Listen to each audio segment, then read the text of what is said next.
सजेति सिंदूरवदनो देवो यत्पादपङ्कजस्मरणं वासरमणिदिवतमसां राशीन्नाशेति विघ्नानां या कुन्देन्दुतुषारहारधवला या शुभ्रवस्त्रावृता या वीणावरदण्डमण्डितकरा या श्वेतपद्मासना या ब्रह्माच्युतशङ्करप्रभृतिभिर्देवैः सदा वन्दिता सा मां पातु सरस्वती भगवती निःशेषजाड्यापहा मूकं करोति वाचालं पङ्गुं लङ्घयते गिरिं यत्कृपातमहं वन्दे परमानन्दमाधवं जितेन्द्रियगणाग्निरविरतः परे ब्रह्मणि कलौ श्रुतिपदावनेत्रितनयोऽवतीर्णः स्वयं करात्तसुकमण्डलुकुमतखण्डने दण्डभृत् पदप्रणतवत्सलो जयति वासुदेवो यतिः दर्शनात् सर्वपापग्निं स्पर्शनात् स्वर्गगामिनीं स्नानेन मुक्तिदां पुण्यां कृष्णावेणीं नमाम्यहं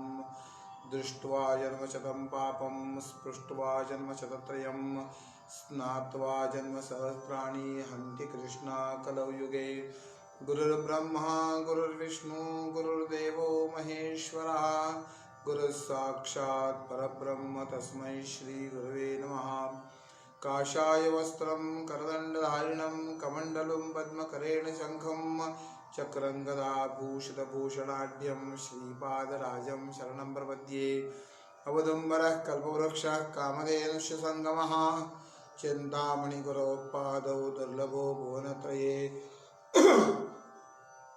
कृते जनार्दनो देवस्त्रेतायां रघुनन्दनः द्वापरे रामकृष्णौ च कलौ श्रीपाद श्रीवल्लभः अवधूतचिन्तन श्री गुरुदेव दत्त परमहंस परिव्राजकाचार्य श्रीमद्वासुदेवानंद सरस्वती स्वामी महाराज की जय। भगवती श्री कृष्णा वेणी माता की जय। मंगलमूर्ति मोरया। श्री गणेशाय नमः। श्रीपाद श्री वल्लभ या फेसबुक चॅनलवर आपल्या सर्वांचं मी हार्दिक स्वागत करतो। सर्वच भगवत भक्तांना माझा प्रेमपूर्वक नमस्कार। आवाज जरा व्यवस्थित येत असेल तर थोडीशी कमेंट करून सांगा, माझा आवाज तुमच्यापर्यंत पोहोचतो का व्यवस्थित।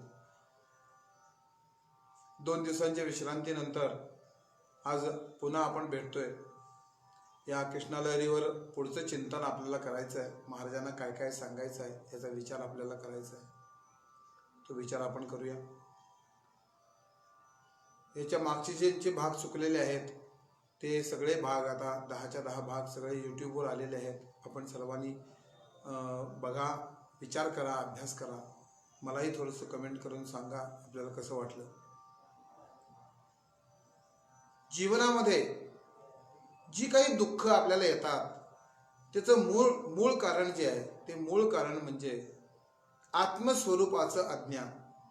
आणि या आत्मस्वरूपाच्या अज्ञानामुळे आपल्या हातून अनेक प्रकारची कर्म घडतात आणि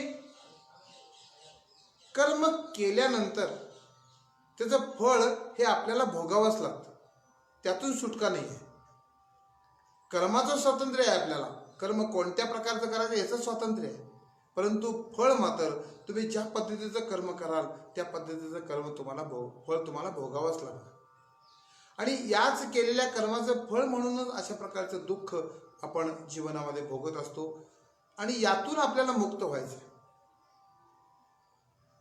आणि यातून जर मुक्त व्हायचं असेल तर याच जन्मी केलेली नव्हे तर अनेक जन्मामध्ये केलेली जी पापकर्म आहेत त्या पापकर्माचं फळ जे आहे ही पापकर्म नष्ट व्हायला पाहिजे।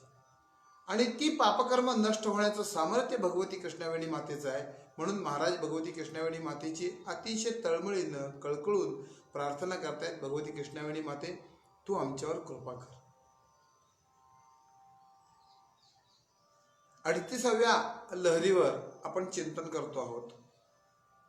तर या सगळ्या ज्या नद्या आहेत आपल्याला जे दिसतात या सगळ्या नद्या जलरूप नसून या सगळ्या नद्या शापग्रस्त देवता आहेत, महाराजांना सांगायचं। आपण पहिल्या लहरीमध्येच त्याचा विचार केलेला आहे की जेव्हा ब्रह्मदेवाने या संपूर्ण सृष्टीची रचना केली तेव्हा जी सृष्टीची रचना जी झाली ती द्वैतात्मक झाली। ज्याप्रमाणे पुण्य निर्माण झालं त्याचप्रमाणे पाप निर्माण झालं, दुर्जन निर्माण झाले, सज्जन निर्माण झाले. जसे सूर आहेत तसेच असुर पण आहेत, जसे चांगले लोक आहेत तसे दुष्ट लोक पण आहेत. या दुष्ट लोकांच्या पासून, या दुर्जनांच्या पासून, या असुरांच्या पासून या सृष्टीचं संरक्षण होणार कसं, असा प्रश्न ब्रह्मदेवाला पडला. म्हणून ब्रह्मदेवानी काय केलं तर भगवान विष्णूंना शरण गेले आणि विष्णूंची खूप मोठी स्तुती करून प्रार्थना केली. तेव्हा विष्णूंनी सांगितलं की तुम्ही अजिबात काळजी करू नका, कारण सृष्टी निर्मितीचे जे कार्य होतं ते सृष्टी निर्मितीचं कार्य तुम्ही केलेलं आहे. परंतु आता जे आहे ते सृष्टी पालन पोषणाचं कार्य जे आहे, रक्षणाचं कार्य आहे, ते आमचं आहे. आणि आम्ही काय करणार आहे तर स्वतःच जलरूप होऊन वाहायला सुरुवात करणार आहे. मातरम सर्व तीर्थानाम हा श्लोक कृष्णा महात्म्यामध्ये याकरताच आला. कृष्णा विष्णुतनु साक्षात वेण्यदेव महेश्वर हा सुद्धा श्लोक त्याकरताच आला. प्रत्यक्ष विष्णूंचाच जलरूप अवतार म्हणजे भगवती कृष्णवेणी माता आहे. आणि नुसती कृष्णवेणी माताच नव्हे तर या सगळ्याच नद्या या सगळ्या शापग्रस्त देवता आहेत. आपण शुक्रवारी याच्यावर विचार केलाय की सावित्रीचा शाप झाला आणि सावित्रीचा शाप झाल्यानंतर त्या शापाचं निमित्त करून या सगळ्या देवतांनी काय केलं तर जलरूप घेतलं आणि प्रत्येक देवतांनी एक एक एक एक एक एक नद्यांचं रूप घेऊन भगवती कृष्णवेणी मातेला त्यांनी येऊन मिळाल्या, संगम केला आणि कृष्णवेणी मातेच्या पवित्र जलाचा स्पर्श झाल्याबरोबर या सगळ्या देवता उद्धरून गेल्या आणि आपापल्या ठिकाणी पुन्हा जाऊन कार्य करू लागले. शापातून मुक्त होण्याकरता या देवता जर भगवती कृष्णवेणी माते तुला येऊन मिळतात तर मग सामान्य जनांचं काय? आम्हाला तर उद्धरून नेशीलच तू, त्यात काय शंकाच नाही.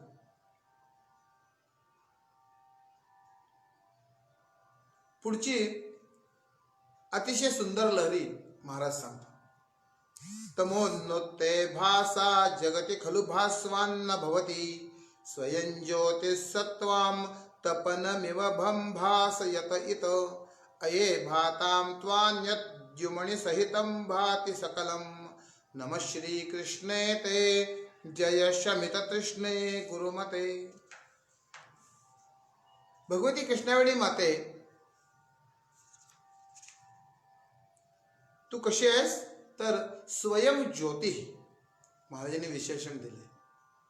तू स्वतः प्रकाशमान आहेस. तुझ्याच तेजानं, तुझ्याच प्रकाशानं सूर्य चंद्र अग्नी हे प्रकाशित होतात, त्यांना तुझ्याकडून प्रकाश मिळतो.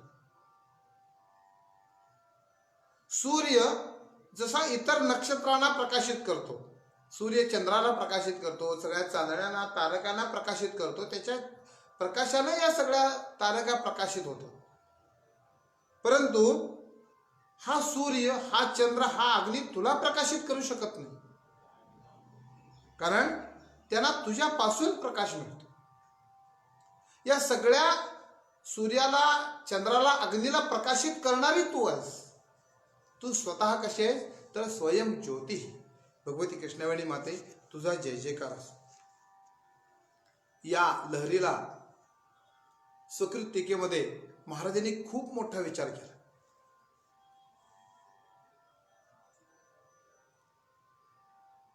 सूर्य सगळ्या जगताला प्रकाशित करतो, पण तो आत्मस्वरूपाला प्रकाशित करू शकत नाही, कारण त्या आत्मस्वरूपाकडनं सूर्याला प्रकाश मिळतो. नक्षत्रे, वीज हे सुद्धा भगवती कृष्णवेणी माते तुझ्यासमोर निष्प्रभ आहेत. भगवद्गीताकारांनी, भगवंतांनी सांगितलेलं आहे की नतद भासयते सूर्यो न शशांको न पावकः यद् गत्वा न निवर्तन्ते तद्धाम परमं मम यदादित्य गतं तेजो जगद्भासयते खिलम यत् चंद्रमसि यच्चाग्नौ तत्तेजो विद्धि माम. देवाने सांगितलं की अग्नी, सूर्य, चंद्र यांना मी प्रकाश देतो, माझ्या प्रकाशाने हे प्रकाशित होतात. सूर्य, चंद्र यांचा दृष्टांत महाराजांनी का दिलाय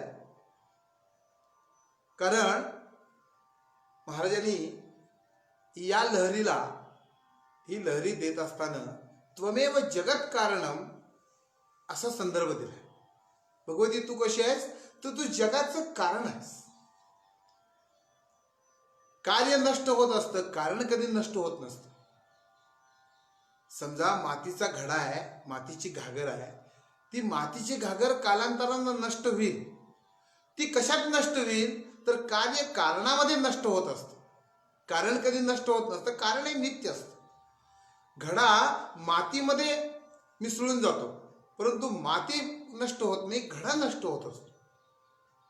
एखादा अलंकार केला की अलंकार सोन्यामध्ये मिसळून जातो. अलंकार जेव्हा आपण वितळू तेव्हा सोनं नष्ट होत नाही, कार्य नष्ट होतं, तर कारण नष्ट होत नसतं.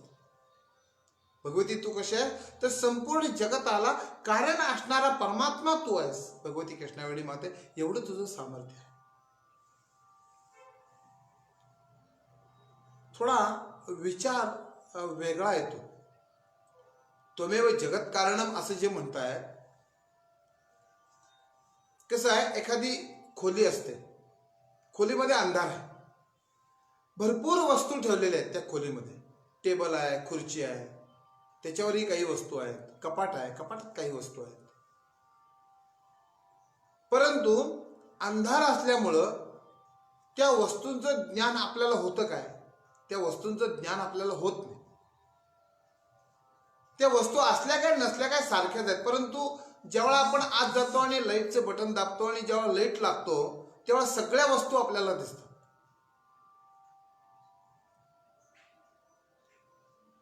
त्या वस्तूंचं ज्ञान होण्याकरता प्रकाशाची आवश्यकता आहे.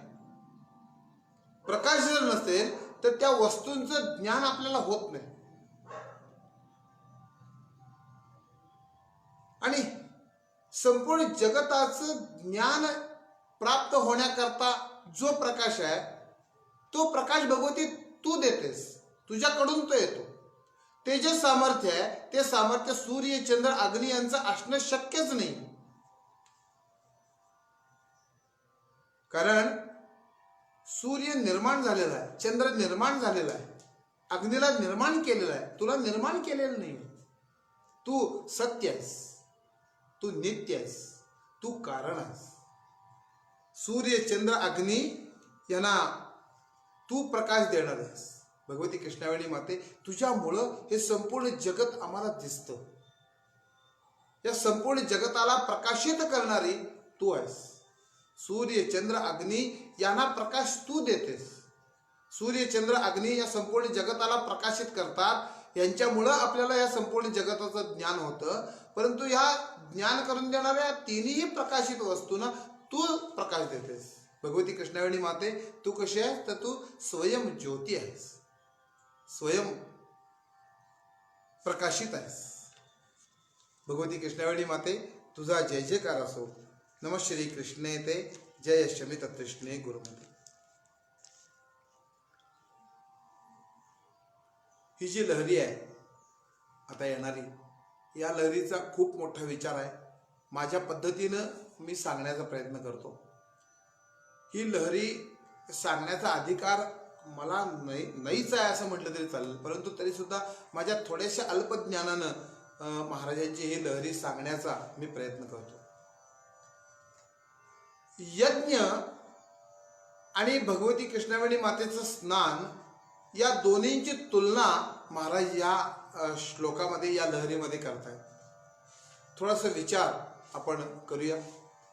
द्विजा काले काले शुचि शुच चतुर्भे फलदृशः चतुर्भिर्द्वाभ्याम पंचभिरपि पदा जिह्वति सति पुनर्द्वाभ्याम स्नाना दपि नयसि नाकं त्वमखिलम्. नमः श्री कृष्णे ते, जय शमित तृष्णे गुरुमते. स्वर्ग प्राप्त करण्याकरता यज्ञ करावा, यज्ञ केला पाहिजे, अशा कित्येक श्रुती आहेत. श्रुतीची आज्ञा की यज्ञ करायला पाहिजे. याकरता हे जे यज्ञ करणारे जे ब्राह्मण असतात ते असा यज्ञ करतात. कसा यज्ञ करतात तर 3 प्रकारची अग्नी असतात. वेगळ्या वेगळ्या आकाराची 3 कुंड असतात. एकाला म्हणतात गार्हपत्य, एकाला म्हणतात दक्षिणाग्नी आणि एकाला म्हणतात आहवनी. महाराजांनी या लहरीमध्ये जो यज्ञ सांगितलाय त्या यज्ञाला श्रौत यज्ञ असं म्हणतात. ज्यांनी अग्निहोत्र घेतलेला आहे असे जे अग्निहोत्री ब्राह्मण आहेत त्या अग्निहोत्री ब्राह्मणांच्याकडून जो यज्ञ केला जातो त्याला श्रौत यज्ञ असं म्हणतात. आणि या यज्ञाला इष्टी असं नामाभिधान आहे. महिन्यातनं ह्या 2 इष्ट्या असतातच. पंचांगात आपण जर बघितलं तर अमावास्येला पौर्णिमेला अन्वाधान असं लिहिलेलं असतं. म्हणजे दुसऱ्या दिवशी प्रतिपदेला जो यज्ञ होणार आहे, जी इष्टी होणार आहे त्याचा संकल्प, त्याचं अन्वाधान हे आदल्या दिवशी करायचं असतं. आदल्या दिवशी अन्वाधान करून ठेवायचं असतं आणि दुसऱ्या दिवशी तो यज्ञ होतो. याला इष्टी असं म्हणतात. तर यामध्ये 3 प्रकारचे अग्नी असतात की आहवनीय, दक्षिणाग्नी आणि गार्हपत्य. हवन जे टाकायचं आहे ते हवन आहवनीय या मुख्य यज्ञामध्ये टाकायचं आहे. परंतु त्याकरता जे हवीर द्रव्य पुरोडाश वगैरे जो तयार करायचा आहे तो तयार करायचा, तो गार्हपत्य अग्नीवर तयार करायचा आणि मग त्याचं जे हवन आहे त्याचं हवन हे मुख्य यज्ञामध्ये म्हणजेच आहवनीय मध्ये करायचं.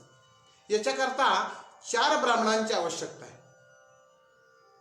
तो दक्षिणेकडे तोंड करून उभारलेला असतो तो अग्निध्र असतो. त्याच्या हातात ती तलवार असते. तो होता असतो तो मंत्र म्हणणारा असतो. आणि अध्वर्यू जो असतो तो हवन टाकणारा असतो. त्यांना हवन द्यायचं अग्नीमध्ये. आणि जो ब्रह्मा असतो म्हणजे ब्रह्मदेव तो या सगळ्या कार्यावर लक्ष ठेवून असतो. असं आहे की तो 4 वेदांचा म्हणजे 4 वेद त्यानं म्हटलेले असले पाहिजेत असा एक हे आहे, नियम आहे. परंतु निदान त्या यज्ञाबद्दलची तरी त्याला पूर्ण माहिती असते. तो सगळीकडे लक्ष ठेवून असतो, कुठेही चूक होऊन देत नाही. तो अतिशय काटेकोर लक्ष ठेवतो. आणि नंतर तो जो अध्वर्यू असतो तो अध्वर्यू ओ श्रावया असं म्हणतो. म्हणजे 4 अक्षर. त्यानंतर तो अग्निद्र जो असतो तो तलवार घेऊन उभारलेला असतो. तो अस्तुषव षट म्हणतो. आणि नंतर अध्वर्यू यज म्हणतो. आणि होता ये यजामहे असं म्हणतो. आणि मग ते हवन त्या अग्नीमध्ये त्या आपल्या जी ठरलेली देवता आहे त्या देवतेला बोलावून त्या यज्ञामध्ये अग्नीमध्ये ते हवन केलं जातं. असा हा श्रौत विधी महाराजांनी या ठिकाणी वर्णन केलेलं आहे. अशा पद्धतीनं हवन करून स्वर्ग प्राप्त करून घ्यायचं. परंतु भगवती कृष्णावेणी माते हा यज्ञ करत असताना कित्येक गोष्टींची आवश्यकता आहे. इतकं सहज शक्य नाही आहे हा यज्ञ करणं. पहिली गोष्ट म्हणजे हा यज्ञ करण्याकरता अग्निहोत्री ब्राह्मण असण्याची गरज आहे. ते अग्निहोत्री ब्राह्मण असल्याशिवाय आपण हा यज्ञ करू शकत नाही. त्याशिवाय अग्निद्र, अध्वर्यू, होता आणि ब्रह्मा या 4 ब्राह्मणांची गरज आहे. ते उत्तम अशा प्रकारचे याज्ञिकी ज्यांनी श्रौत यज्ञ म्हटलेला आहे त्यामध्ये तरबेज आहेत असे ते ब्राह्मण पाहिजेत. कारण तो आवाजाची जी टीप आहे ती आवाजाची टीप फार महत्वाची आहे. अस्तुश्रव षट असं त्या पटीतच तो आवाज यायला पाहिजे. दुसरी गोष्ट म्हणजे कशी आहे की ज्योतिषांच्याकडून त्या पर्टिक्युलर ती वेळ काढली पाहिजे. आपण तो मुहूर्त काढला पाहिजे. कुठल्या दिवशी यज्ञ करायचा हे ठरलेलं आहे. अमावस्येच्या दुसऱ्या दिवशी ही इष्टी जी असते ती दर्श इष्टी असं म्हणतात. पौर्णिमेनंतरच्या प्रतिपदेला येते ती पौर्णिमासी इष्टी असं म्हणतात. इतरही खूप इष्टे आहेत, खूप यज्ञ आहेत. प्रत्येक यज्ञाला वेगळ्या वेगळ्या मुहूर्ताची आवश्यकता आहे. दुसरी गोष्ट म्हणजे सामान्य व्यक्ती करू शकत नाही, खूप पैशाची आवश्यकता आहे. तूप किंवा इतर सगळं साहित्य जे आहे हे साहित्य आणण्याकरता आर्थिक पाठबळ असण्याची आवश्यकता आहे. ते नसेल तर करू शकत नाही. दुसरी गोष्ट म्हणजे तो जो अग्निहोत्री आहे तो सपत्नीक असायला पाहिजे, त्याला पत्नी पाहिजे. पत्नी नसेल तर तो करू शकत नाही. हे सगळे नियम पाळून आणि इतकं करून सुद्धा एवढीशी सुद्धा चूक झाली तर ते फळ मिळत नाही, फळ जात. परंतु भगवती कृष्णावेणी माते, तुझं स्नान मात्र कोणत्याही भक्ताला हे सुख प्राप्त करून देणार आहे. स्वर्गसुखच नव्हे तर जी जी इच्छा मनामध्ये असेल ती सर्व इच्छा तुझ्या एका स्नानानं तू पूर्ण करणार आहेस. भगवती कृष्णावेणी माते, तुझं एवढं सामर्थ्य. महाराजांनी रूढ यज्ञविधी आणि भगवतीचं स्नान याची तुलना करून भगवतीचं स्नान किती महत्वाचं आहे ते सांगितलेलं आहे.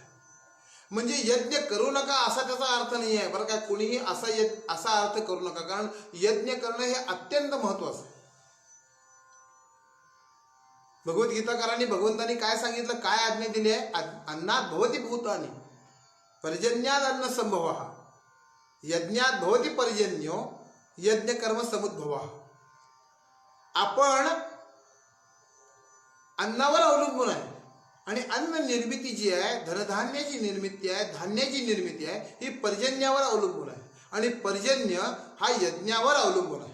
यज्ञ जर तुम्ही केले नाहीत तर पाऊस पडणार नाही. पाऊस योग्य वेळी योग्य काळी जेवढा पाहिजे तेवढा पडण्याकरता या यज्ञाची आवश्यकता. उगाच पडला म्हणजे उगाच 500 आणि 600 मिलीमीटर पाऊस जर पडला तर काय होणार आहे मला सांगा तुम्ही? चांगल्या प्रकारच्या अन्नाची निर्मिती होईल का? महापूर येणार आहे, ते सुद्धा पीक निघून जाणार. काय त्या पावसाचा उपयोग आहे? योग्य वेळी योग्य प्रमाणात पाऊस पडणं याकरता यज्ञाची आवश्यकता आहे. कुणी असं म्हणेल की काय यज्ञाची आवश्यकता आहे? विचार आपण असा करूया, पूर्व काळापासून आपण पुराणामध्ये ते वाचलेलं आहे की यज्ञ ज्या ठिकाणी चालू आहे त्या ठिकाणी हे राक्षस जे आहेत, हे राक्षस ते यज्ञाचा विध्वंस करायला येतात. आता रामायणात पण आपण बघितलंय, कृष्णांच्या काळात पण आपण बघितलंय. म्हणजे हे जे असुर आहेत, हे जे राक्षस आहेत, यांना यज्ञ नको आहे हे तर निश्चित आहे. मग असुरांना, दुष्टांना, दुर्जनांना काय यज्ञ नको आहे आणि यज्ञ करणं का गरजेचं आहे? या दोन गोष्टीचा आपण विचार करायचा. तेच फक्त देवतांना पोचतो. आपण घरामध्ये निरनिराळ्या प्रकारचे नैवेद्य करतो, नैवेद्य देवाला दाखवतो. पुरणपोळीचा नैवेद्य आहे, श्रीखंड बासुंदीचा नैवेद्य आहे. हा नैवेद्य देवता कधीही भक्षण करत नाही. फक्त तो नैवेद्य दाखवण्यामागं आपला भाव काय आहे तेवढा भाव फक्त बघतो. तो नैवेद्य आपणच प्रसाद रूपाने खायचा असतो, परंतु जे हवन टाकलेलं असतं ते प्रत्यक्ष देवतांच्या मुखात आपण देतो. त्यामुळं ते त्या देवतांना पोचतं आणि त्या देवता पुष्ट होतात आणि मग आपलं आपलं कार्य करतात. यज्ञ बंद झाला की त्या देवतांना उपवास घडतो आणि मग त्या देवतांना जे दिलेलं कर्म आहे ते कर्म त्या व्यवस्थित करू शकत नाही. ही संपूर्ण सृष्टीची घडी आहे, ही संपूर्ण सृष्टीची घडी विस्कटते. आणि या देवतांना पुष्ट करायचं नाही, देवता पुष्ट होऊ नयेत म्हणून राक्षस हे यज्ञामध्ये विघ्न करतात. राक्षसांना यज्ञ नको आहे, दुर्जनांना, दुष्टांना यज्ञ नको आहे, परंतु यज्ञ हे अत्यंत महत्वाचं काम आहे. काही लोक असं म्हणतात की पाऊस जो पडायचा आहे तो यज्ञाशिवाय पडत नाही. मग आता कसा पडतो? आता कुठे यज्ञ एवढे मोठे मोठे चालू आहेत? आता पाऊस पडतोय, नाही असं नाही, परंतु त्या पावसाचं स्वरूप काय? आता आपल्याकडे पाऊस केव्हा पडायला लागलाय? पाऊस केव्हा पडायला पाहिजे? रोहिणी नक्षत्राचा पाऊस पडायचा असतो. त्याला आपण मान्सून पूर्व पाऊस असं म्हणतो. आता मान्सून पूर्व पाऊस बंदच झालाय. पाडव्यापासून पावसाला सुरुवात व्हायची असते. एखादा पाऊस संध्याकाळी यायचा, त्यानंतर मृग नक्षत्र निघायचं, मृग नक्षत्राला मान्सून सुरू व्हायचा. परंतु मृग नक्षत्र आता मोकळं जातं, आर्द्रा मोकळं जातं, पुनर्वसू मोकळं जातं. ही जी महत्वाची नक्षत्र आहेत ही मोकळी जातात आणि नंतर मग श्रावण महिन्याच्या शेवटला पाऊस पडायला चालू होतो, काय पावसाचा उपयोग आहे त्या पिकं वाळून गेल्यावर? आणि जेवढा पाऊस पडायला पाहिजे तो पाऊस एकदम बदा बदा बदा बदा बदा पडला तर आहेत ती पिकं सुद्धा होऊन जातात, महापूर येतो, लोक भयभीत होतात. अशा प्रकारे जर पावसाचं स्वरूप नको असेल, पाऊस योग्य ठिकाणी योग्य वेळी योग्य प्रमाणात पडण्याकरता या यज्ञाची आवश्यकता. भगवद्गीतेमध्ये देवानी खूप प्रकारचे यज्ञ सांगितले, परंतु महाराजांनी जो यज्ञ सांगितलाय तो प्रत्यक्ष अग्नीमध्ये हवन करायला सांगितलं. आपण असा विचार करूया की यज्ञ म्हणजे नक्की काय हो? यज्ञाचा जर आज एवढा मोठा मांडव घालून, हे विद्वान ब्राह्मण बोलून, एवढा पैसा खर्च करून सगळ्याच लोकांना शक्य होईल असं नाही, करायला पाहिजे. ते एखाद्या व्यक्तीला शक्य झालं नाही तर समाजानं करावं, परंतु यज्ञ हे करायलाच पाहिजे. परंतु आज काळी शक्य झालं नाही समजा, तर सगळ्यांनाच शक्य होईल असं वाटत नाही. मग आपण यज्ञ कसा करायचा? यज्ञ म्हणजे काय? थोडा चर्चा आपण विषयांतर होईल नाही असं नाही, परंतु थोडं चिंतन करूया. यज्ञ म्हणजे ज्याचा भाग त्याला देणं. इंद्राय स्वहा इंद्राय इदं न मम, माझं नाही आहे हे इंद्रा, हे तुझं आहे असं जेव्हा आपण म्हणू त्याच वेळा तो इंद्र स्वीकारतो. माझं ममत्व जे आहे, हे माझं ममत्व त्या वस्तूवरचं जेव्हा निघून जाईल तेव्हा इंद्र ते स्वीकारतो. इदं न मम, हे माझं नाही आहे आता, हे तुझं आहे म्हटल्यानंतर ती देवता स्वीकारते. विचार जर केला तर ज्याचं आहे त्याला देणं हा यज्ञ. आज काय झालंय? आज माझं पण मला आणि तुझं पण मला अशी परिस्थिती निर्माण झाली. दुसऱ्याचं आहे ते दुसऱ्याला दिलं पाहिजे ही भावनाच आपली निघून गेली. यज्ञ इथून सुरू होतो. माझ्या हक्काचं जे आहे ते माझंच आहे, ते माझं कोणीही काढून घेऊ शकणार नाही, परंतु ते पण आपल्याला पाहिजेच आहे. परंतु दुसऱ्याच्या हक्काचं सुद्धा आपण ओरबाडून घेतो आहोत, काढून घेतो आहोत. हिथंच चूक व्हायला. यज्ञाचा जर विचार केला तर ज्याचं आहे त्याला देणं.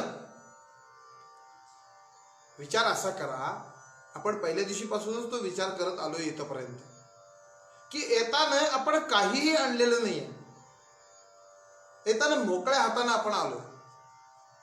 परंतु इथं आल्यानंतर आपलं संपूर्ण जीवन सुखमय व्हावं, कुठल्या प्रकारची कमतरता आपल्या जीवनामध्ये आपल्याला पडू नये याकरता देवानं सगळं आपल्याला दिलंय की नाही. मग त्यातलं देवाचं देवाला देणं हा यज्ञ नाही का? ते जर त्याला दिलं नाही तर देव म्हणेल मी एवढं सगळं तुला दिलं, तू मला काय दिलंस? हे त्याचा भाग त्याला देणं हा यज्ञ, आणि ह्या यज्ञाची अत्यंत आवश्यकता आहे. महाराजांनी मूळ विषयावर येऊया. महाराजांनी जो यज्ञ सांगितलाय तो श्रौत यज्ञ सांगितलाय. हा यज्ञ केल्यानंतर जे करणारे यजमान आहेत, जे करणारे ब्राह्मण आहेत, त्यांना स्वर्गप्राप्ती होते अशी श्रुती आहे, वेदांनी सांगितले, वेदांची आज्ञा आहे.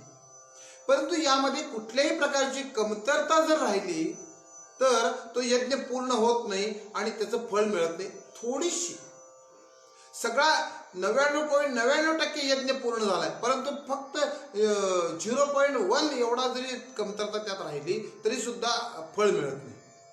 परंतु भगवती कृष्णवेणी माते, तुझं एक स्नान कशाही पद्धतीनं होऊ दे, तू त्या जीवाचा उद्धार करून टाकतेस. महाराजांचे शब्द आहेत. श्रीमद भागवतामध्ये 9वा स्कंद, आणि त्या 9व्या स्कंदाच्या सुरुवातीला एक कथा येते.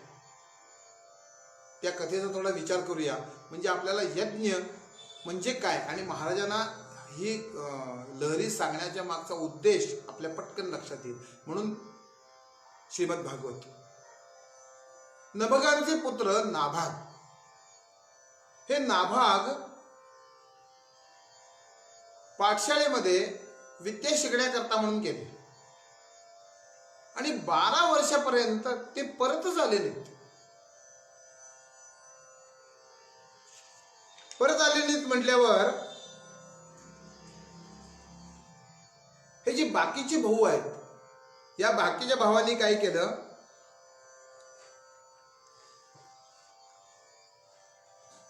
सगळ्या प्रॉपर्टीचा वडिलोपार्जित एस्टेटीची समान वाटणी केली आणि आपल्या आपल्यात वाटून घेतली. यांचा वाटाच ठेवला नाही.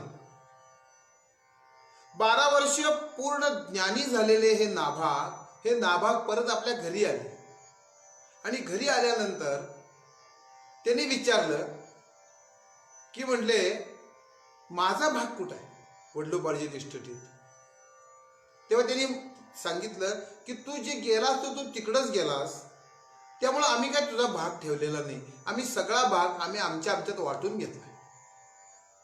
मग ठीक आहे, आता मी आलोय ना, मग माझा द्या मला. मी नव्हतो म्हणून तुम्ही वाटून घेतलाय, आता मी आलोय म्हटल्यावर माझ्या वाटणीचं जे काय आहे ते माझ्या वाटणीचं मला द्या.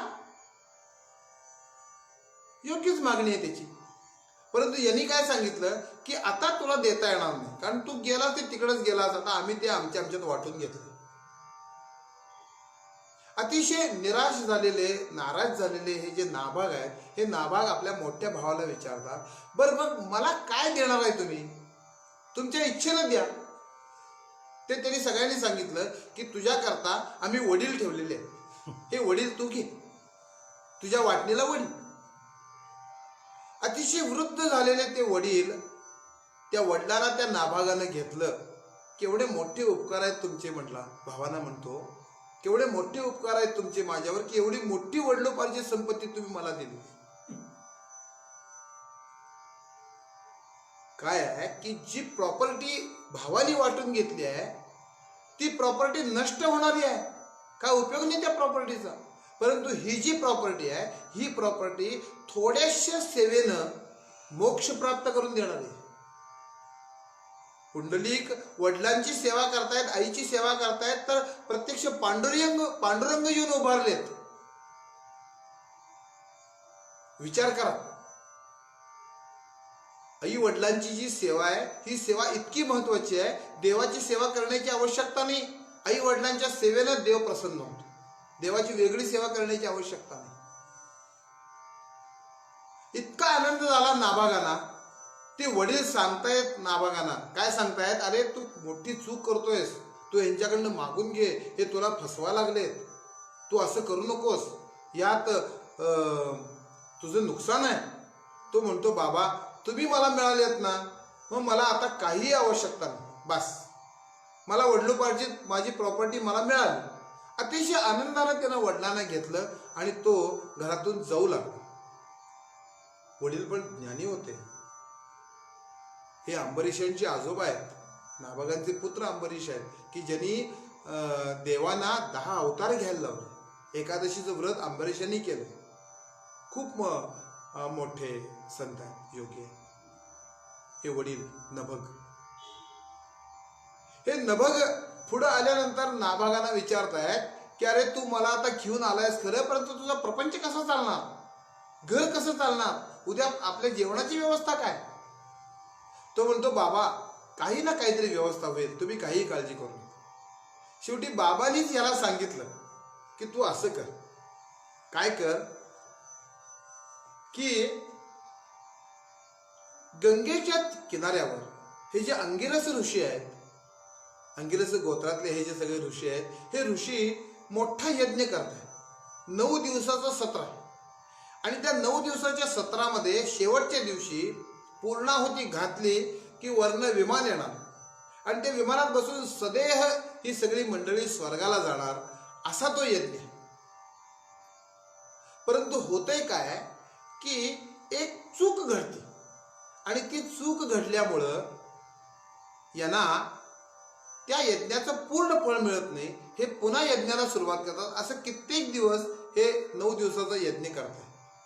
त्याकरता पुष्कळ साहित्य त्याने आणून ठेवलंय. तू ज्ञानी आहेस, 12 वर्ष तू शिकून आलायस, ती काय चूक होती ती तू हुडकून काढ, ती चूक त्यांना दाखव, म्हणजे काय होईल, त्यांचा यज्ञ पूर्ण होईल. ते सगळे सदेह वैकुंठाला निघून जातील आणि जेव्हा ते जातील तेव्हा ते सगळं धन आहे ते सगळं साहित्य यज्ञाकरता त्यांनी साठवून ठेवलेलं ते सगळं तुला देऊन टाकतील आणि त्यामध्ये तुझं संपूर्ण जीवन अतिशय सुखासमाधानानं होईल असं मला वाटतं. प्रश्न मी सांगितलाय परंतु उत्तर मी सांगणार नाही. म्हटलं तुला ज्ञान आहे, काय चूक होती ते तुझं तू बघायचं. फक्त मी तुला एकच सांगतो, माझा मुलगा आहेस तू, 6व्या दिवशी चूक होती एवढं मी तुला सांगतो. हा तिथं जातो, यज्ञाला सुरुवात होती. पहिल्या दिवशीपासून अगदी काटेकोर, कारण जवळजवळ इतके यज्ञ त्यांचे फेल गेलेले आहेत, चुकलेले आहेत, फळ मिळालेलं नाही.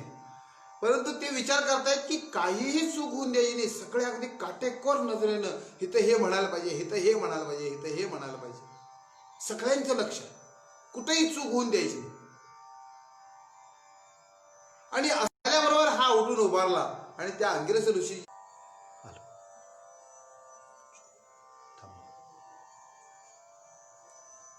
अंगिरस ऋषीना हा नाभाग सांगतो की थांबा. ते सगळेजण आश्चर्याने विचार बघताय त्याच्याकडं. अरे हा आता शिकून आलेला विद्यार्थी काय सांगतोय? तो सांगतो की या ठिकाणी 2 वैश्वदेव सूक्त म्हणायला पाहिजे.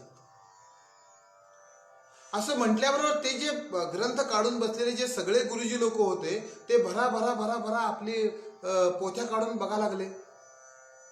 आणि नंतर त्यांच्या खरोखर असं लक्षात आलं की या ठिकाणी 2 वैश्वदेव सूक्त म्हणायची आपली विसरतात आणि त्यामुळे यज्ञ आपला पूर्ण होत नाही. आणि नाभागाने सांगितल्याप्रमाणे 2 वैश्वदेव सूक्त म्हटल्याबरोबर यज्ञ पूर्ण झाला आणि 9व्या दिवशी पूर्णाहुती दिल्याबरोबर वरून विमान आलं आणि त्या विमानामध्ये बसून हे सगळे जे ऋषी होते ते सगळे ऋषी सदैव वैकुंठाला जायला लागले. जाताना या नाभागांना त्यांनी बोलवलं आणि सांगितलं की आमचा यज्ञ तुझ्यामुळं पूर्ण झाला आणि आता हे जे यज्ञाचे जे सगळं साहित्य आहे हे सगळं साहित्य तू घेऊन जा. असं सांगून ते अंगिरस ऋषी हे स्वर्गाला निघून गेले. नाभागांना पण आनंद झाला. ते आले आणि ते सगळं गोळा करायला लागले. ते गोळा करतायत तेवढ्या एक काळा मनुष्य, मोठाच्या मोठा धिप्पाड त्या ठिकाणी येऊन उभारला.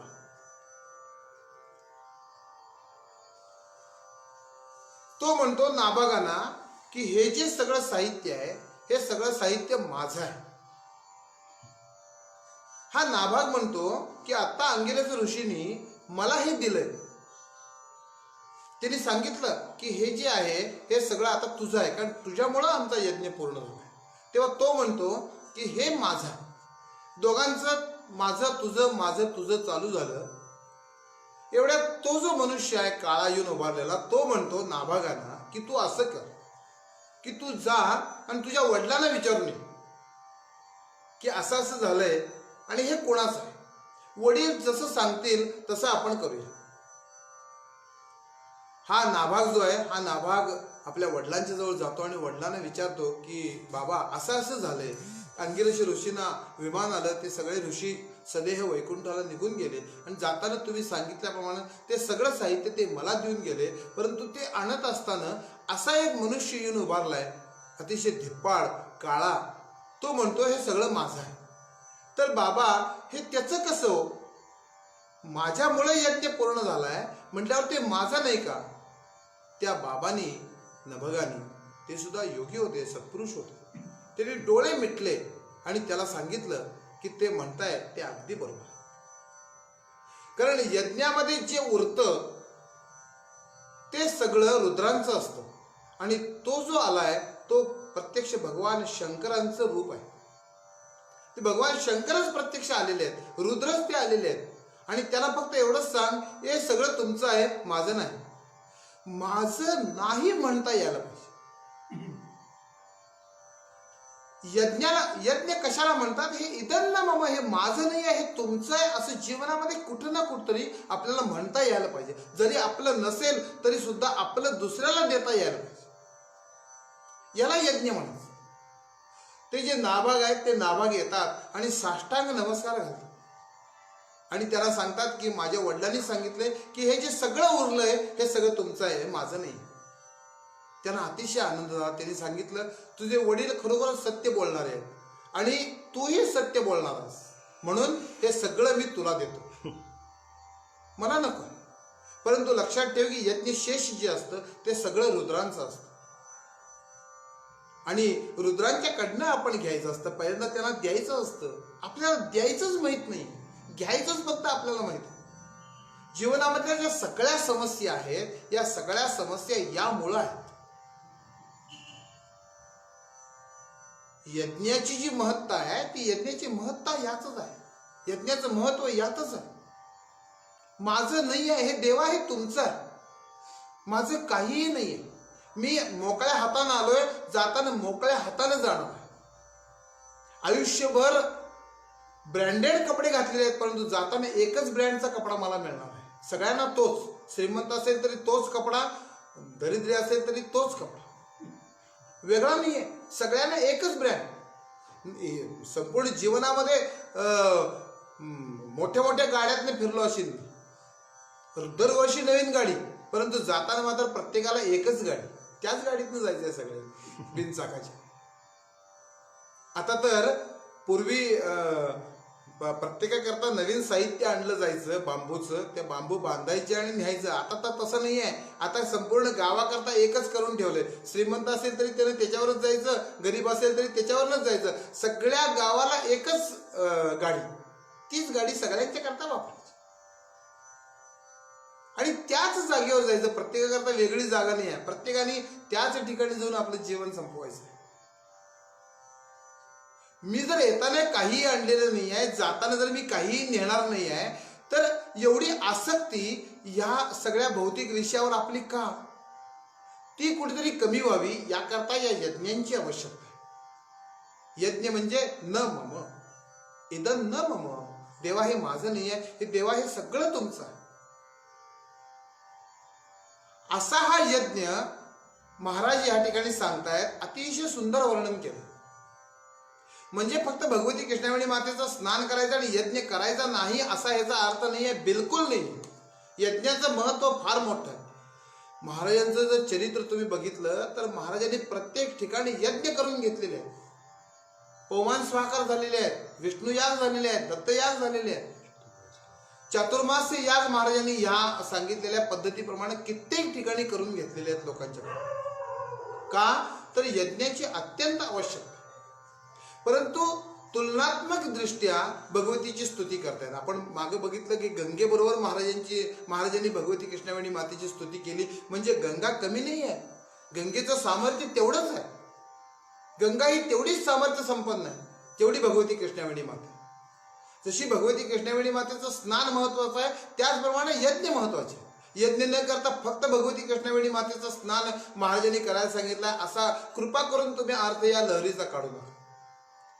महाराजांच्या अवतार कार्यामध्ये राजूरला जो संहिता स्वाकार झालाय त्याची आठवण अजून काढत होते लोक. 1,00,000 लोकांचं अन्नदान त्या ठिकाणी त्या यज्ञामध्ये झालं. पूर्वीचे लोक सांगतात की हत्तीच्या सोंडेप्रमाणे तुपाची धार त्या यज्ञामध्ये पडली असं सांगतात. केवढा मोठा यज्ञ केला असेल महाराजांनी त्या ठिकाणी. राजूर म्हणून गंगाखेड जवळ गाव आहे, त्या गोदावरीच्या अगदी किनाऱ्यावर आहे. त्या ठिकाणी हा यज्ञ झाला, संहिता स्वाकार महाराजांच्या उपस्थितीत झाला. कित्येक ठिकाणी महाराजांनी असे यज्ञ करून घेतलेले आहेत. महाराज प्रत्यक्ष यज्ञाला उपस्थित राहिलेले आहेत. प्रत्येक ठिकाणी लोकांची इच्छा पूर्ण केलेली आहे. लोकांनी सांगितलं आम्ही यज्ञ करतो, परंतु तुम्ही उपस्थित राहणार का? महाराज म्हटले राहतो, परंतु यज्ञ का. फक्त काय करायला लागलेत महाराज, भगवती कृष्णावेणी मातेच्या स्नानाचं महत्व सांगण्याकरता, भगवती कृष्णावेणी मातेच्या स्नानाचं फळ सांगण्याकरता फक्त यज्ञाबरोबर तुलना करून सांगतात. म्हणजे यज्ञ कमीपणाचे आहेत असा त्याचा अर्थ नाही. यज्ञ अत्यंत गरजेचे आहेत. आपण थोडा यज्ञाचा वेगळ्या पद्धतीने विचार केलाय, आपणही त्याच्यावर विचार करा. यज्ञ म्हणजे नक्की काय आहे, तर इदं न मम हा यज्ञ आहे. भगवती कृष्णावेणी माते हा यज्ञ करून यामध्ये थोडीशी जरी कमतरता राहिली तरी सुद्धा त्याचं मूळ फळ आपल्याला पूर्णपणे पूर्णांशाने फळ आपल्याला मिळत नाही. परंतु तुझं एक स्नान भगवती कृष्णावेणी माते तो कितीही अधिकारी असू दे, अनधिकारी असू दे, कशाही प्रकारचा असू दे, या त्रिविध तापानं पोळलेला, गांजलेला, दुःखानं होरपळलेला अशा सगळ्या भक्तांच्यावर भगवती कृष्णावेणी माते तू कृपा करतेस. एक स्नान तुझं त्या भक्ताला कितीही जरी पापी असला तरी सुद्धा उत्तम अशा प्रकारचं स्वर्ग तू प्राप्त करून देतेस. भगवती कृष्णावेणी माते तुझा जय जयकार असो.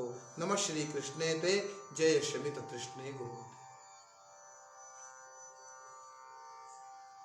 पुढची लहरी महाराज सांगतात. प्रभावस्ते दृग् दहति दहनो वाति पवनो मनोल्हादे भीतस्तपति तपनो धावति मृतिः वृषा वर्षन्त्यन्ये त इह बलिमुज्झन्ति नियतम्. नमः श्री कृष्णे ते जय शमित तृष्णे गुरुमते. सुंदर लहरी महाराज लिहितात. एकही शब्द उगीच वापरत नाही. फार विचार करून एक एक एक एक एक एक शब्द, एक एक एक एक एक एक अक्षर विनाकारण येत नाही. यमक जुळावं म्हणून येत नाही. महाराजांनी या ठिकाणी भगवतीला जे विशेषण वापरले ते प्रभाव. प्रभाव असते पितृ दहती दहनो वाती पवन. भगवती कृष्णावेणी माते तुझी शक्ती अशी विलक्षण आहे. दहती दहनो हा जो अग्नी आहे की नाही, हा अग्नी हा दहन करतोय सगळ्या वस्तूंना. ते कशामुळे दहन करतोय तर तुझ्या प्रभावानं दहन करतोय. वाती पवनो हा जो वारा वाहतो, हा वारा सुद्धा तुझ्या शक्तीनं वाहतो. त्याच्या मागे तुझी शक्ती आहे, तुझा प्रभाव आहे. तपती तपनो धावती मृती हा जो सूर्य उगवतो की नाही, हा दररोज योग्य वेळेला अगदी काटेकोर जो उगवतो आणि तो काटेकोर मावळतो. चंद्र उगवतो, चंद्र मावळतो. हे कशामुळे घडतं तर भगवती कृष्णावेणी माते त्यामागे तुझी शक्ती आहे. आणि धावती मृती ही म्हणजे हा जो मृत्यू आहे, हा जो यमदेव आहे, ही यमदेवता या मरणाऱ्या प्राण्यांना मारते. त्यांचं योग्य वेळ आली, योग्य जागा आली, योग्य ठिकाण, योग्य कारण हे ठरलेलं आहे. त्याप्रमाणे हा जो यम आहे, हा यम या प्राण्यांना मारतो. हे सगळे देव जे आहे, हे देव तुझ्या शक्तीने कार्य करतात. ह्याच्या मागे तुझी शक्ती आहे. म्हणून हे जे जग आहे, हे जग व्यवस्थित चालू आहे. या जगताची जी व्यवस्था आहे, ही व्यवस्था तू बसवलेली आहेस. तुझ्यामुळं चालतंय हे सगळं, उगाचच चालत नाही. लोक काय म्हणतात, हे नैसर्गिक आहे. नैसर्गिक म्हणजे काय? त्याच्या माग एक शक्ती आहे. करोडो डॉलर्स खर्च करून या सृष्टीच्या निर्मितीचं कारण हुडकायला लागले हे सगळे सायंटिस्ट. फार जुनी गोष्ट नाही आहे, 2-4 वर्षातली गोष्ट आहे. खूप प्रयत्न केले आणि शेवटी काय हुडकून काढलं तर एक अणू हुडकून काढला आणि तिथपर्यंत जाऊन त्यांची सगळ्यांची शक्ती संपली. हे सगळं आहे, हे सगळं आम्हाला कळलंय, परंतु हा जो पार्टिकल आहे हा आम्हाला कळत नाही, आमच्या बुद्धीच्या पलीकडचा आहे. आणि या सगळ्यांनी मिळून त्याला नाव ठेवलं की गॉड पार्टिकल, देवकण. हा जो कण आहे की नाही, हा कणच या संपूर्ण सृष्टीला कारण आहे. आणि तो कण म्हणजेच भगवती कृष्णावेणी माते तू आहेस, तुझा प्रभाव आहे.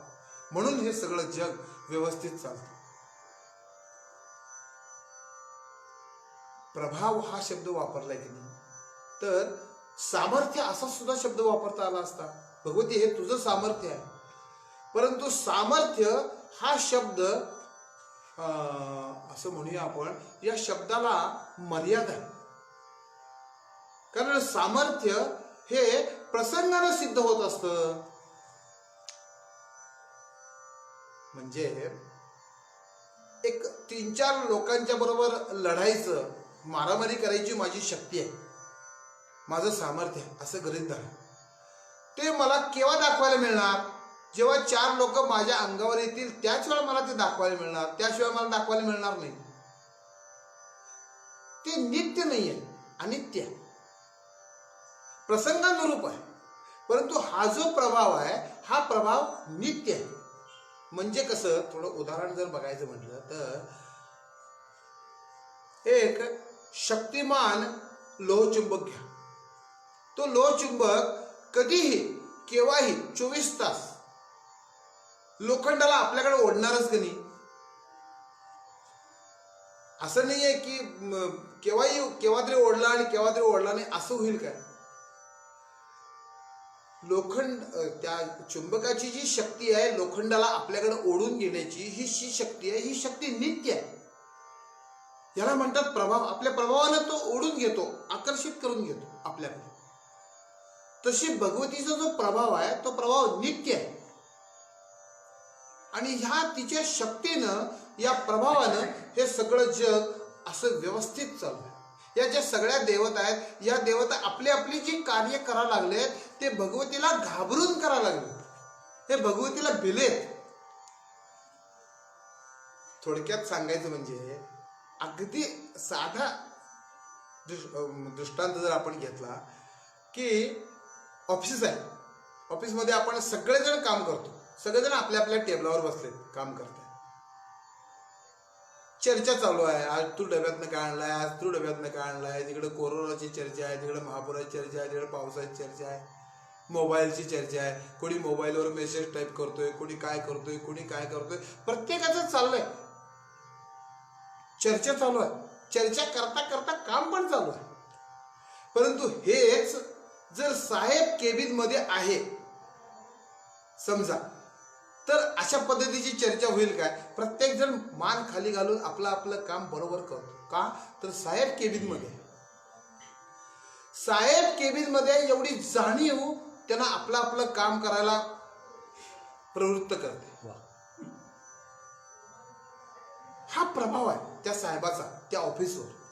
तसं हे सगळे देव जे आपली आपली कार्य वेळेवर करतायत त्याचं कारण आहे तू वर आहेस. सुप्रीम पॉवर भगवती कृष्णावेडी माता. त्यामुळे या सगळ्या देवता आपलं आपलं कार्य वेळेवर करतायत. भीषास्माद वातपवते भीषो देती सूर्यः भीषास्माद अग्निश्चेंद्रस्य मृत्युर्धावती पंचम इति. तैतरीय उपनिषदातली ही ऋचा आहे. हे सगळं जे चाललंय हे सगळं तुला भिवून चाललंय. थोडक्यात असं आपण म्हणूया, महाराज म्हणतात त्याप्रमाणे बलिमुच्यंती विहितम. आपलं आपलं कार्य वेळेवर करणं हा तुला बली अर्पण करता येते. भगवती कृष्णावेणी माते या आपल्या कार्याच्या रूपाने ते तुला बली देत आहे.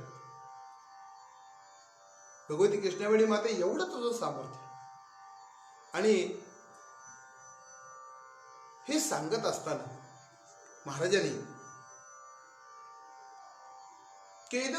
केनोपनिषदातला एक प्रसंग या ठिकाणी सांगून ठेवलाय आपल्या स्वकृत टीकेमध्ये. तो केनोपनिषदातला प्रसंग सांगितला की ही जी लहरी आहे ही लहरी पक्की आपल्याला कळेल. काय होतं तर देव आणि दैत्यांचं मोठं युद्ध होतं. आणि या युद्धामध्ये काय होतं, हे देव पराभूत व्हायला लागतात. आणि देव पराभूत होणं हे संपूर्ण सृष्टीकरता फार वाईट गोष्ट आहे, फार नुकसानीची गोष्ट आहे. म्हणून काय केलं, त्या परब्रह्मानं आपली जी सगळी शक्ती आहे ही सगळी शक्ती या देवांच्या मागे लावली. त्यामुळे काय झालं, एकदमच देवांच्या मध्ये अशी शक्ती संचारली आणि देवाने प्रचंड मोठा प्रहार केला आणि या असुरांचा नाश केला. हे असुर सगळे थोडे मरून गेले, थोडे पळून गेले आणि असुरांचा पराभव झाला आणि देवांचा विजय झाला. आपल्याही मनामध्ये असं युद्ध देवांचं आणि दैत्यांचं कायमस्वरूपी सुरू आहे, कायम सुरू आहे. चांगले विचार आणि वाईट विचार यांचं द्वंद्व आपल्या मनामध्ये कायम चालू आहेच की. हे युद्ध आहेच कायम, युद्ध थांबलेलंच नाही कधी. परंतु सदोदित जर चांगल्या विचारांचा विजय व्हावा, हे वाईट विचार नष्ट व्हावेत, याकरता काय करायला पाहिजे, याकरता त्या परब्रह्माची शक्ती आपल्या मागे नको काय. आपलं होतं कसं की चांगल्या विचारांचं आणि वाईट विचारांचं युद्ध सुरू झालं की वाईट विचार कधीही विजयी होतात. बघा तुम्ही, 7 वाजलेले आहेत संध्याकाळचे. आता असा विचार मनामध्ये येतो की देवापुढे दिवा लावावा, मनाचे श्लोक म्हणावेत, रामरक्षा म्हणावी असं वाटतं. परंतु दुसरा विचार असा करतो की अरे ते माझ्या आपल्या नवऱ्याची बायको काय ती सिरियल आहे, होणार सुनमी या घरची सिरियल आहे, ती बघूया काय हे बघूया. द्वंद्व सुरू झालं, युद्ध सुरू झालं. या युद्धामध्ये वाईट विचारांचा पराभव व्हावा असं जर वाटत असेल, चांगल्या विचारांनी विजयी व्हावा असं जर वाटत असेल, तर उपासना ही महत्वाची जास्त. विवेक बुवा जे रोज सांगतात आपल्याला की स्वतःची उपासना वाढवा. काही ठराविक वेळ आपल्या उपासनेकरता आपण द्या. संपूर्ण 24 तास आपल्याला देवाने दिलेले आहेत, परंतु काही ठराविक वेळ देवाकरता समर्पित करा. आपल्याबरोबर आपल्या समाजाचं भलं व्हावं, आपल्या जगताचं भलं व्हावं याकरता संध्याकाळी आपण 7:05 जे प्रार्थना, सायं प्रार्थना करतो, याकरता करतो. स्वतःची उपासना कुठेतरी वाढायला पाहिजे. देवाला देता येण्यासारखं आपल्याकडं काय आहे? आपण जे सगळं देणार आहे, समजा पाणी आणलं, देवाच्या पादुकेवर घातलं, अरे पाणी कोणाचं? माझं आहे का ते? फूल आणलं, फूल कोणाचं? माझं आहे का ते? फूल उमलायची शक्ती माझी आहे का? माझी नाही. कुठलीही वस्तू आपण दिली तर ती त्याच्याच राज्यातली आहे, तोच मालक आहे त्या वस्तूचा. परंतु फक्त ह्या वेळेचं मालक मी आहे, ही वेळ माझी आहे. हा समय जो आहे, हा समय परमेश्वराकरता अर्पण करणं हीच त्याची खरी पूजा. अशा पद्धतीनं रोज थोडा वेळ जरी आपण नामस्मरण केलं, आपली स्वतःची उपासना जर वाढवली, तर परमेश्वरी शक्ती का नाही आपल्या मागे उभी राहणार? तर निश्चित उभी राहील.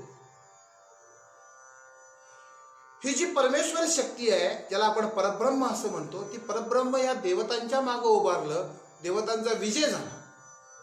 परंतु विजय झाल्यानंतर या सगळ्या देवता हे विसरून गेल्या. इंद्रानं मोठा दरबार भरवला, इंद्र सिंहासनावर बसलाय, सगळ्या देवता समोर बसलेले आहेत आणि विजय उत्सवाला सुरुवात झाली. विजय झाला. सांगतायत या देवाने अमुक पराक्रम केला, त्या देवाने तसा पराक्रम केला, त्या देवाने तसा पराक्रम केला सांगतात. आणि इंद्र काय करतोय की एकेका देवताला बोलावून त्यांचा पराक्रम सगळ्यांना सांगून त्याला योग्य पुरस्कार बहाल करायचं काम चालू आहे. मोठा विजय उत्सव आहे. या सगळ्या देवता विजय झाल्यानंतर त्या परब्रह्माला विसरलेले आहेत. हे परब्रह्माला सहन झालं नाही, म्हणून ते परब्रह्म काय करतं, त्या तो जो मंडप घातलेला आहे त्या मंडपाच्या बाहेर एका तेजस्वी आकृतीच्या रूपाने येऊन उभारतो. मोठा तेजस्वी लोळ आहे, नुसता फक्त तेज आहे.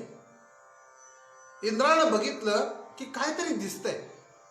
इंद्रानं पहिल्यांदा अग्निदेवांना आज्ञा दिली, म्हटले जावा कोण आहे बघून या. अग्निदेव आपल्याच तोऱ्यात उठले, विजय झाला होता, आत्ताच पराक्रमाचं वर्णन केलं होतं. हे गेले बाहेर आणि त्या तेजाला विचारलं की अरे कोण आहेस तू? तेव्हा त्या तेजानंच विचारलं की अगोदर तू कोण आहेस ते सांग. तेव्हा अग्निदेव म्हणतात की मी अग्निदेव आहे, माझं जातवेदस असं नाव आहे, जातवेदस नावाचा अग्नी आहे मी.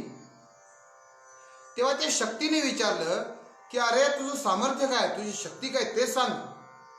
तो म्हणतो की मी संपूर्ण जगताला एका क्षणात जाळायची माझी शक्ती आहे. बघा अग्नीची शक्ती केवढी मोठी आहे.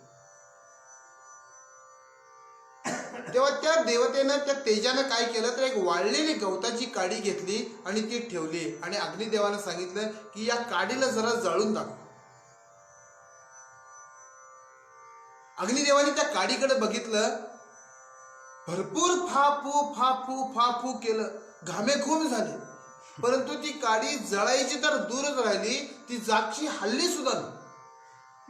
अतिशय दमले भागलेले हे अग्निदेव आपल्या आपल्या जागेवर खाली मान घालून बसले. अग्नीनं वायुदेवाला सांगितलं, म्हटले जावा कोण आहे बघून या. वायुदेव उठले. वायुदेवाला जाऊन त्या तेजाला विचारलं, म्हटले कोण आहे तुम्ही? तर त्या तेजाने विचारलं अगोदर तू कोण आहे ते सांग, तुझा परिचय दे. तेव्हा वायुदेव म्हणतात की माझं नाव वायुदेव आहे, मातरिश्वा नावाचं वायू आहे मी. म्हणले तुझं सामर्थ्य काय, शक्ती काय तुझी? त्यानं सांगितलं की एका क्षणात संपूर्ण जगत याकडे त्याकडेला करू शकतोय मी, एवढं सामर्थ्य आहे. हो, बघितलं आपण परवा महावादळ आलं, चक्रवाती तुफान बघितलं आपण. याच वर्षी एकदम 2 वादळ आली. या वादळाने काय काय केला पराक्रम तो बघितलाय आपण. केवढी शक्ती आहे त्या वाऱ्याची, वायूची. त्या तेजानं वायुदेवानं सांगितलं की ही काडी ठेवली आहे, म्हणले ह्या काडीला जरा हलवून दाखव.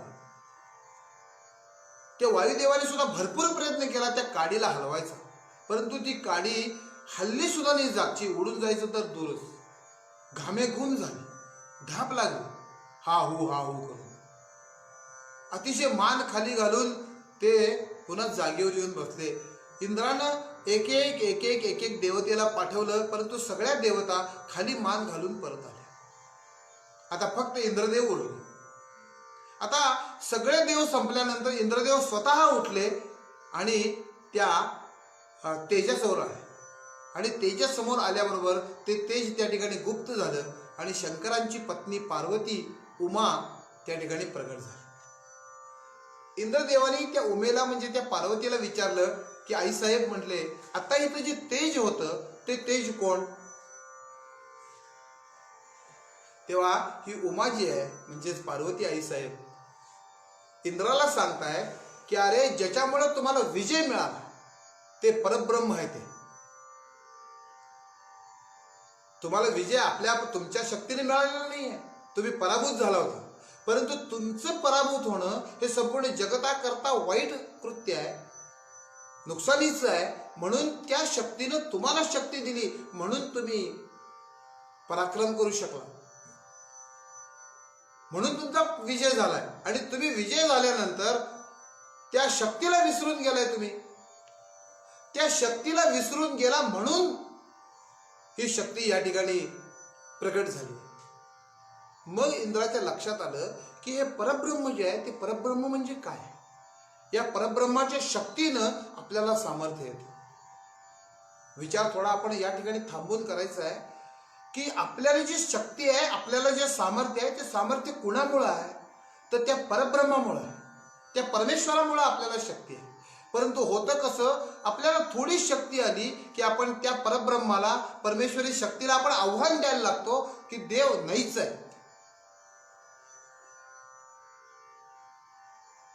असं आपलं होऊ नये म्हणून देव काय करतो, एक एक आपल्यावर संकट टाकायला लागतो. त्या शक्तीची आपल्याला जाणीव व्हायला पाहिजे. पहिल्यांदा काय आलं, पहिल्यांदा चक्रवाती तुफान आलं की नाही, कुणीकडे आलं? ओरिसाच्या किनाऱ्यावर आलं. त्यानंतर कुठं आलं? मुंबईच्या किनाऱ्यावर आलं. वादळ आलं. कोरोना तर आलेलाच आहे सध्या, युद्धाचं सावट तर आहेच आपल्यावर. टोळधाड येऊन गेली मोठीच्या मोठी. अजून ती गेलेली टोळधाड ती अजून पश्चिम बंगाल आणि आसाममध्ये ती खूप मोठा विध्वंस करते. ही शक्ती जी आहे, ही शक्ती त्या परमेश्वराची आहे. परमेश्वर ही शक्ती पाठवत असतो. कशाकरता पाठवतो? तर आपल्याला कुठेतरी त्या शक्तीची जाणीव व्हावी. त्या शक्तीला आपण विसरून गेलोय आपल्या जीवनामध्ये, तर त्या परमात्म शक्तीला आपण विसरू नये. संपूर्ण सर्व शक्तिमान अशी ती शक्ती आहे, त्यामुळे हे सगळं जग चालू आहे. आपण तिच्यासमोर अत्यंत पालापाचोळ आहे. परंतु आपल्याला कसं होतं, थोडंसं सामर्थ्य आलं, थोडीशी शक्ती आली, थोडासा पैसा आला की आपण एवढे उन्मत्त होतो की परमेश्वर नाहीच आहे असं आपल्याला वाटायला लागतं. आणि त्यावेळेला संध्याकाळी रिपोर्ट येतो कोरोना पॉझिटिव्ह. कुठनं आला कोरोना? मोठाच्या मोठा बंगला, ते एसी खोल्या, बाहेर पहारेकरी, गाडीत बसताना 4 बाजूला 4 मशीन गन घेतलेले पहारेकरी, बॉडीगार्ड्स, एवढं सगळं असताना एका क्षणात भयभीत अवस्था झाली. कुणीकडे पळू असं झालं. असं का होतं?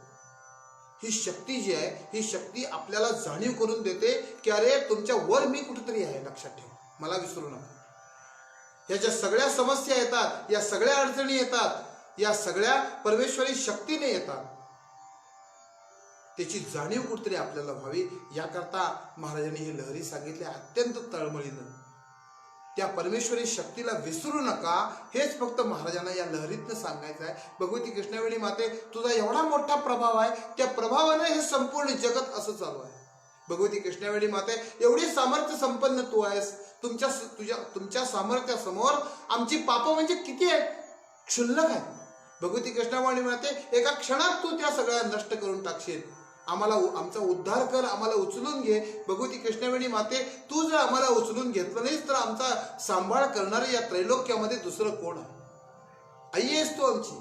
कुपुत्रो जायेता क्वचिदपि कुमाता न भवती. भगवती, आम्ही कुपुत्र आहोत. या संपूर्ण भौतिक जीवनामध्ये, भौतिक विषयामध्ये रममाण झालेले, त्रिविध तापानं पोळून गेलेलो असे आम्ही पापी आहोत. भगवती कृष्णावेणी माते, तुम्ही खरोखर सामर्थ्य संपन्न आहात. आमची आई आहात तुम्ही आमचा उद्धार करायचा नाही तर मग कुणी करायचं. तुमच्या चरणाजवळ आता आम्ही येऊन पडलेलो आहे, तुमच्या चरणाजवळ आम्ही नतमस्तक झालोय. भगवती कृष्णावेणी माते, तू आमचा उद्धार कर, संपूर्ण जगतावर कृपा कर. हे जे कोरोनाचं संकट आलेलं आहे, हे संकट तुमच्या कृपेनं नष्ट होऊ दे. पुन्हा ही सगळी सृष्टी आहे, ही सृष्टीची चक्र आहेत, ही व्यवस्थित होऊ देत. भगवती कृष्णावेणी माते, याशिवाय दुसरं काय मागायचं तुमच्यासमोर. तुम्ही खरोखर सामर्थ्य संपन्न आहात. हे संपूर्ण जगत जे भयभीत झालेलं आहे, या भयापासून मुक्त करणारे फक्त आपण आहात. आमच्या सगळ्यांच्यावर तुम्ही कृपा करा. काही चुका झाल्या असतील आमच्या हातून, त्या चुकांची तुम्ही क्षमा करा, आमच्या अपराधांची क्षमा करा. आणि भगवती कृष्णावेणी माते, तुमचा जय जयकार असो. नमः श्री कृष्णे ते, जय शमित कृष्णे गुरुमते. भगवती श्री कृष्णावेणी माता की जय. परमहंस परिव्राजकाचार्य श्रीमद वासुदेवानंद सरस्वती स्वामी महाराज की जय. अवधूत चिंतन श्री गुरुदेव दत्त. गेले 11 दिवस आपली ही सेवा चालू आहे. आता आपण 43व्या श्लोकापर्यंत आलेलो आहोत. आता उद्याचा हा कृष्णालहरी चिंतनाचा शेवटचा दिवस आहे. या उद्याच्या या सेवेमध्ये ही कृष्णालहरी आपल्याला पूर्ण करायची आहे. तिथून पुढं उद्या 5 वाजता सुरू करूया. म्हणजे मग उद्याच्या दिवसामध्ये हे सगळी लहरी पूर्ण होईल. एक अर्धा तास रोज 5:30ला सुरू करतो आपण, परंतु उद्या काय करूया, आपण 5 वाजता सुरू करूया. म्हणजे हे सगळे 10च्या 10 श्लोक सगळे कव्हर होतील. आणि बरोबर 5 वाजता आपण उद्या इथं भेटूया याच ठिकाणी आणि पुढे चिंतन करूया. आणि परवा दिवशी आणि 13व्या दिवशी असे 2 दिवस, म्हणजे बुधवार आणि गुरुवार, या 2 दिवसामध्ये थोडंसं वाडीचं महात्म्य आपल्याला बघायचं आहे. ते मी थोडंसं आपल्याला सांगेन. आपण त्याच्यावर पण विचार करूया, चिंतन करूया. आणि या ठिकाणी माझ्या वाणीला मी विश्रांती देतो. अवधूत चिंतन श्री गुरुदेव. मला तारी गंगे सकल भय भंगे त्रिपथगे. सकल भय भंगे त्रिपथगे. नमः श्री कृष्णे ते, नमः श्री कृष्णे ते. जय शमित तृष्णे गुरुमते. जय शमित तृष्णे गुरुमते. मला तारी गंगे, मला तारी गंगे. सकल भय भंगे त्रिपथगे. सकल भय भंगे त्रिपथगे. नमः श्री कृष्णे ते, नमः श्री कृष्णे ते. जय शमित तृष्णे गुरुमते. जय शमित तृष्णे गुरुमते. मला तारी गंगे, मला तारी गंगे. सकल भय भंगे त्रिपथगे. सकल भय भंगे त्रिपथगे. नमः श्री कृष्णे ते, नमः श्री कृष्णे ते. जय शमित तृष्णे गुरुमते. जय शमित तृष्णे गुरुमते. भगवती कृष्णावेणी माता की जय.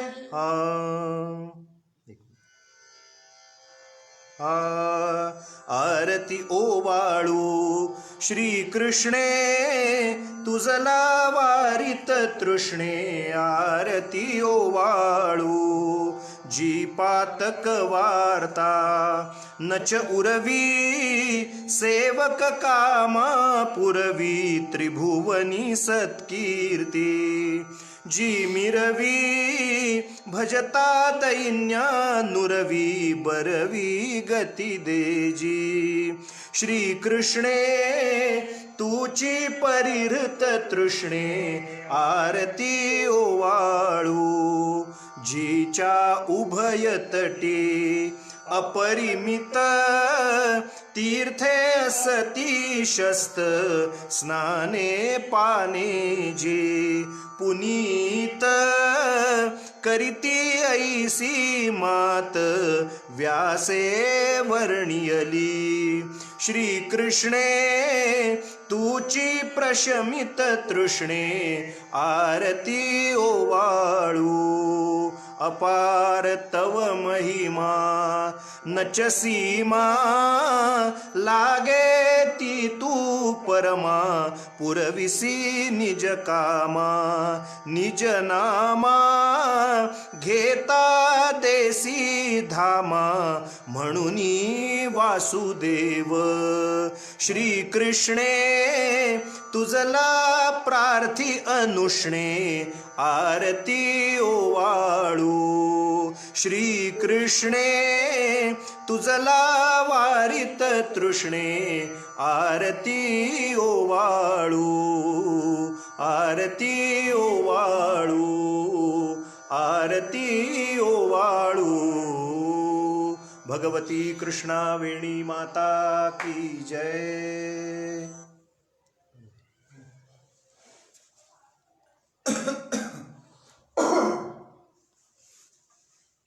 नमस्कार.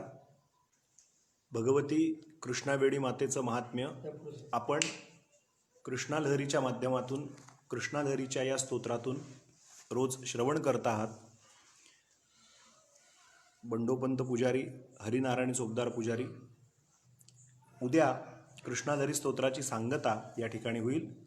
श्रावण मासाच्या निमित्तानं आपण जे श्रवण आयोजन केलेलं होतं, श्रवण सर्वांना घडावं म्हणून, तर त्यानंतर आपल्याला नरसोबाच्या वाडीचं महात्म्य, नृसिंहवाडीचं महात्म्य, महाराज इथे कसे आले, पुजारी वर्ग कशी सेवा उपासना गेल्या 700 वर्ष इथे चालू आहे, याचं रसाळ असं वर्णन आपल्याला पुढच्या 2 दिवसात पुढे ऐकायचंच आहे.